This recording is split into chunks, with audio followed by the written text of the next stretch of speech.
On the morning of January 8, 1991, 15-year-old Jeremy Delle entered his sophomore English class at Richardson High School in Texas. Moments after being sent to the office to get an attendance slip for arriving late, instead of returning with paperwork, Jeremy pulled a .357 Smith & Wesson revolver from his backpack, placed it in his mouth, and pulled the trigger in front of a classroom full of stunned students. The tragedy sent shockwaves through the school and the wider community, leaving classmates traumatized and a family devastated. It was a deeply personal act, carried out in silence, with few warning signs beyond the quiet pain Jeremy had long endured.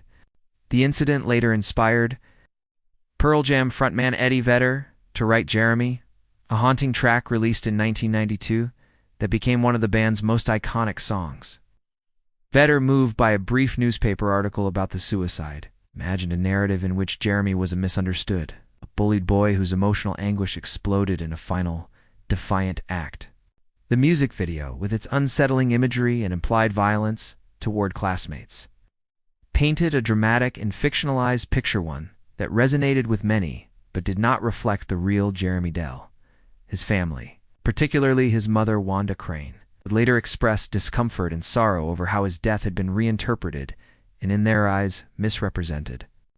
Jeremy's loved ones describe him not as a violent or vengeful youth, but as a gentle, artistic soul who struggled with depression and isolation. He loved drawing, poetry, and music.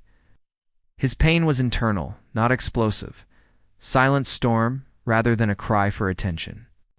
His family never sought fame or public interpretation of his final act. They simply mourned a son whose suffering had gone largely unseen.